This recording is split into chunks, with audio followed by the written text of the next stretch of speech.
मराठीवरती आपल्या सर्वांचं स्वागत।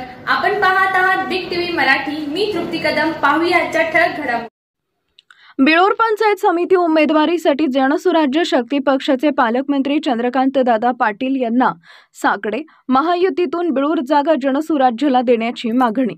सांगली जिल्ह्यातील महायुतीच्या प्रत्येक मोहिमेत महत्त्वाची भूमिका बजावणारा जनसुराज्य शक्ती पक्ष सतत भाजप सोबत ठामपणे उभा आहे। विशेषतः जनसुराज्य युवा शक्तीचे प्रदेश अध्यक्ष समित दादा कदम हे वेळोवेळी भाजपला सांगली जिल्ह्यात मदत करत असल्याने जत तालुक्यात पक्षाची संघटनात्मक ताकद वेगाने वाढत आहे। येत्या जिल्हा परिषद व पंचायत समिती निवडणुकांमध्ये जनसुराज्य शक्ती पक्ष महायुती सोबत राहणार असून बिळूर पंचायत समिती ही जागा जनसुराज्य शक्ती पक्षाला देण्यात यावी अशी मागणी पक्षाने केली आहे।